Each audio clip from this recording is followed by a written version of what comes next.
예, 안녕하세요. 오늘은 2021년 공공기관 안전활동 수준평가에 대해서 말씀드리도록 하겠습니다.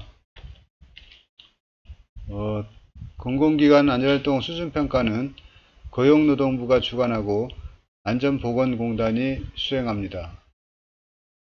공공기관의 안전활동 수준 향상을 위해서 본평가를 시행하고요. 2022년까지 사망사고자를 절반으로 감소시키기 위하여 본평가를 시행을 하고 있습니다. 본평가는 건설공사 발주자와 도급인의 의무를 고려해서 현장 작동성 평가는 올해 8월 중순 이후부터 시행하고요.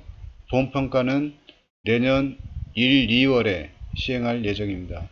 평가 개요는 2일간 보통 시행하는데요. 고용노동부 안전보건공단 사회 교수님 이렇게 모시고 평가를 받습니다. 현장 서류 면담 이렇게 세 파트로 평가를 시행하고 있는데, 평가할 때 유의사항은 PDCA 사이클 관점에서 현장에서 실행력이 얼마나 잘 진행되고 있는지 그 사항을 평가하게 되었습니다.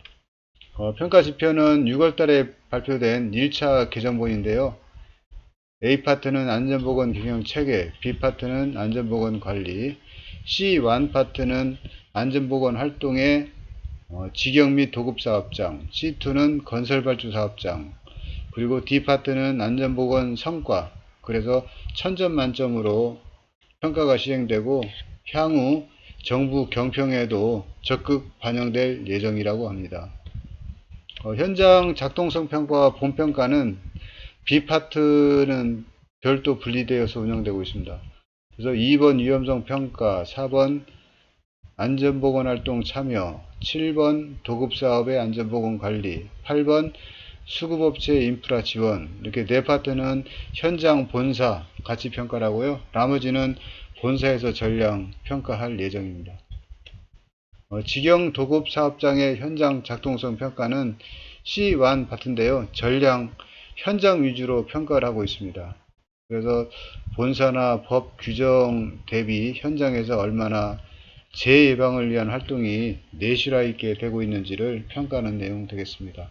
자세한 사항은 평가 편람을 참고하시면 될 것 같습니다. 건설발주 사업장 현장 작동성 평가는 C2 분야로 작년도 대비 배점이 대폭 상향되었습니다.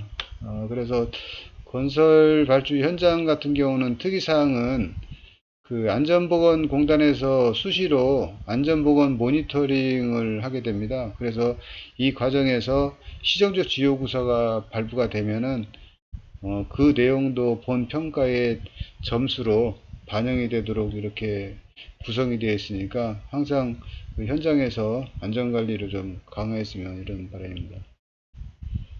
B4파트의 관리자 및 근로자 등의 안전보건활동 참여 같은 경우는요, 공정안전관리 제도의 면담 파트와 유사합니다. 그래서 관리자와 근로자의 면담을 통해서 안전보건 인식이 어느 정도 현장에서 정착되고 있는지를 평가하는 제도입니다.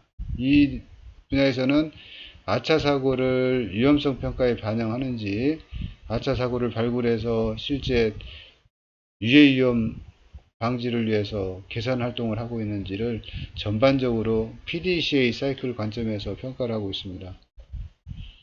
도급사업의 안전보건 관리 같은 경우는요, 도급사업이 안전을 확보할 수 있도록 발주사인 발주업체에서 적격 수급업체 선정을 한다든가 안전보건 협의체를 적절히 운영한다든가 이 내용을 전반적으로 파악을 하게 되었습니다. 특히 법적인 요구사항 이외로 추가로 산재 예방 활동을 위해서 지원한 사항이나 시행한 서류 같은 경우는 고득점 받을 수 있는 확률이 높으니까요. 참고하시기 바랍니다. 두 번째, 건설 현장의 안전사고 예방을 위한 내용인데요. 저희가 산업재해 예방을 위한 방법이 한 세 가지 정도가 있습니다. 첫째는 위험작업 허가, 퍼밋 투 워크, 두 번째는 현장 특성에 맞는 위험성 평가를 해서 위험을 없애는 것. 세 번째는 필수 확인점을 운영을 해서 그 안전 공정을 체크해서 이상이 없다고 판단될 때 다음 공정으로 이어질 수 있도록, 이게 산업재해 예방을 위한 가장 좋은 세 가지 방안으로 널리 알려지고 있는데, 이 내용 같은 경우도 평가 항목에 포함이 되어 있습니다. 그리고 산업재해 예방을 위한 발주사의 역할을 이번에 특별히 보게 되는데요. 일 예시를 보면은 건설 현장에 인류 휴무제를 시행하는지, 공사기간은 충분히 보장되는지, 그 다음에 화재 감시자 배치를 기준을 수립해서 운영을 하고 지원을 하는지, 그 내용을 평가에 포함되도록 이렇게 하고 있습니다. 저희가 산업재해 예방을 위해서 관리감독자의 역할이 상당히 중요시되고 있습니다. 그래서 산업안전보건법 16조와 산업안전보건에 관한 규칙에 관리감독자의 의무가 많이 명시되어 있습니다. 관리감독자는 산업재해에 관한 보고, 이에 대한 응급조치, 현장 정리정돈, 지도조언, 위험성 평가에 대한 내용, 이렇게 많은 항목이 포함이 되어 있으니까요. 관리감독자는 자신의 임무를 좀 유념해서 현장 안전관리를 좀 해야 될 것으로 판단이 됩니다. 안전보건관리 규정을 살펴보면 관리감독자는 차장, 부장 위주로 이렇게 선정이 되어 있고요. 위험작업 관리 기준 같은 경우는 한국수자원공사는 위험작업 시 2인 1조 수행하도록 이렇게 되어 있고, 발전사 같은 경우는 TBM을 시행한다든가 안전 사전 감토를 한다든가 각종 제도를 두어서 운영을 하고 있습니다. 참고하시기 바랍니다. 그리고 TBM이 그 안전을 위해서 상당히 중요한데요. TBM은 약 10분 동안 구성이 되는데, 도입, 점검, 지시, 위험관리, 최종 확인, 이렇게 5단계를 거쳐서 시행하는데, 중간에 위험성 평가 후 잔여 위험을 서로 공유하고 안전대책을 시행하는 위험관리 파트가 상당히 중요한 것으로 이렇게 판단이 되고 있습니다. 그래서 수시 위험성 평가를 통해서 유해 위험 요인을 도출하고, 이 위험 요인이 TBM을 통해서 근로자에게 전달되는 과정, 이게 상당히 작업장의 안전 확보를 위한 중요한 방법으로 시행되고 있습니다. TBM 일지는 수급사 위주로 이렇게 운영이 되고 있습니다.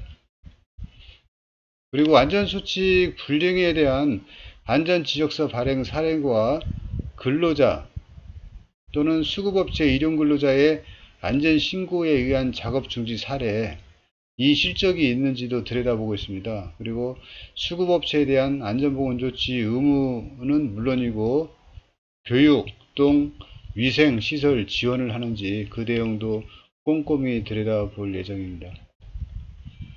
그리고 6번째로 재해방능력 평가 제도가 도입이 되는데요. 중대재해처벌법에 내년도 1월 27일부터 도급 시에는 재해방의 능력과 기술이 있는 수급인을 선정하도록 되어 있습니다. 그래서 현재는 산안법 61조에 벌칙조항은 없지만 중대재해처벌법에 의해서 이 제도도 적극 실행이 될 것으로 이렇게 판단이 됩니다. 적격 수급 선정 가이드라인은 참고해 주시고요.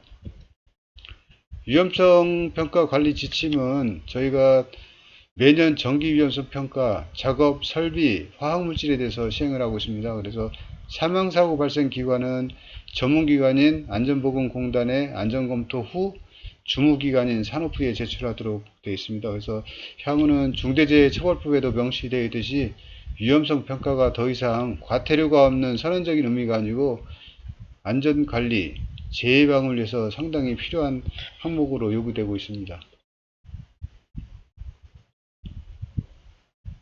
예, 이상으로 마치도록 하겠습니다. 감사합니다.